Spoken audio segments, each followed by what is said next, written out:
હળવદમાં જોખમી સવારીનો video viral થયો છે। વિદ્યાર્થીઓનો આ જોખમી સવારીનો વિડીયો કે જે સોશિયલ મીડિયા ઉપર વાયરલ થઈ રહ્યો છે। રિક્ષામાં સ્કૂલ બેગ સાથે લટકીને જતા દેખાયા બાળકો। હળવદના દેવળિયા પાસેનો આ વિડીયો હોવાની પ્રાથમિક અનુમાન છે। તો શિક્ષણ વિભાગ અને આરટીઓની કામગીરી પર સીધા સવાલ ઉઠી રહ્યા છે, કારણ કે ઠસોઠસ રિક્ષામાં ઘેટા બકરાની જેમ બાળકોને લઈ જવામાં આવી રહ્યા છે, લટકીને જઈ રહ્યા છે। ન કરે નારાયણને કોઈ અનિચ્છનીય ઘટના બને તો તેના માટે જવાબદાર કોણ? ત્યારે અનેક શિક્ષણ વિભાગ અને આરટીઓની કામગીરી પર સવાલ ઉઠી રહ્યા છે, કારણ કે આની પહેલા પણ સ્કૂલ વાનને લઈને પણ એસઓપી જાહેર કરવામાં આવી હતી, પરંતુ અહીંયા તો રિક્ષામાં ઠસોઠસ વિદ્યાર્થીઓ ભર્યા છે અને કોઈ વિદ્યાર્થીને કશું થાય છે તો એના પરિવારને જવાબ કોણ આપશે? એના માટે જવાબદાર કોણ હશે? કારણ કે વિદ્યાર્થીઓનો આ જોખમી સવારીનો વિડીયો સામે આવ્યો છે। હળવદમાં વિદ્યાર્થીઓનો આ જોખમી મુસાફરીનો વિડીયો છે તે સોશિયલ મીડિયા ઉપર વાયરલ થઈ રહ્યો છે।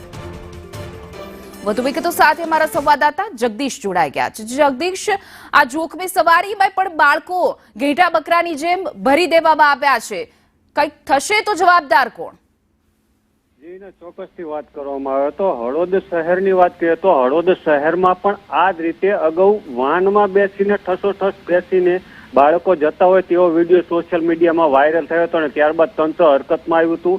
વાહન ચાલકોને નોટિસો પણ આપવામાં આવી હતી, દંડનીય કાર્યવાહી પણ થઈ હતી અને ફરી એક વખત આ જ રીતે દેવળિયા પાસેનો આ વિડીયો સોશિયલ મીડિયામાં વાયરલ થયો છે, જેમાં બાળકો સ્કૂલ બેગ સાથે રિક્ષામાં પાછળની સાઈડ લટકીને જઈ રહ્યા છે। ત્યારે આરટીઓ અને શિક્ષણ વિભાગની કામગીરી સામે પણ સવાલો ઉભા થાય છે, કારણ કે વારે ને તહેવારે આવી રીતે જ્યારે વિડીયો વાયરલ થાય છે ત્યારે તંત્ર હરકતમાં આવતું હોય છે, ત્યારે તેની નૈતિકતા સામે પણ સવાલો ઉભા થાય છે, કારણ કે તેમની જે નૈતિકતા છે તે આવી બાળકો જ્યારે કોઈ જોખમી રીતે વિડીયો વાયરલ થાય અને ત્યારબાદ જ જાગતું હોય છે તો ત્યારે કાર્યવાહી ક્યારે કરશે અને કાર્યવાહી કરશે કે કેમ તે પણ સવાલો છે, કારણ કે હાલ તો હળવદ પંથકમાં આ વિડીયો સોશિયલ મીડિયામાં વાયરલ થયો છે। એને જી જગદીશ, સમગ્ર માહિતી બદલ આપનો આભાર।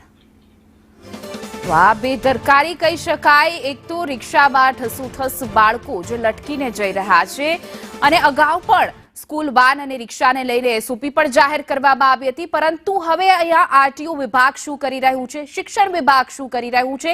કારણ કે આ બાળકોને કંઈક થશે તો તેના માટે જવાબદાર કોણ?